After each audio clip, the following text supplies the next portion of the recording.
Copa America 2025 একটি রাত, একটা স্বপ্ন, আর তার ঠিক মাঝখানে ভেঙে গেল লাখো আর্জেন্টিনার হৃদয়। আর্জেন্টিনা বনাম কলম্বিয়ার ফুটবল বিশ্বকাপের দুই পরাশক্তির লড়াই। পুরো ম্যাচ জুড়ে টান টান উত্তেজনা, একের পর এক আক্রমণ পাল্টা আক্রমণ।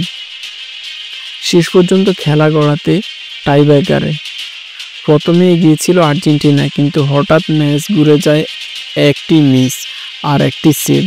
এইভাবে নাটক জমে ওঠে। তবে সবচেয়ে কষ্টের মুহূর্ত ছিল লিওনেল মেসির পেনাল্টি পোস্টের লেগে বাইরে চলে যাওয়া। যেন মুহূর্তে নিস্তব্ধ হয়ে পড়ল পুরো স্টেডিয়াম। আর্জেন্টিনার স্বপ্ন যেন একের পর এক ছিন্ন ভিন্ন হয়ে গেল। এদিকে কলম্বিয়া, তারা লিখে ফেলেছে ইতিহাসের ফাইনালের তারা। তাদের চোখে এখন শুধু শিরোপা। মেসি কি আরেকটা শিরোপা জিততে পারবে দেশের হয়ে, নাকি এটাই ছিল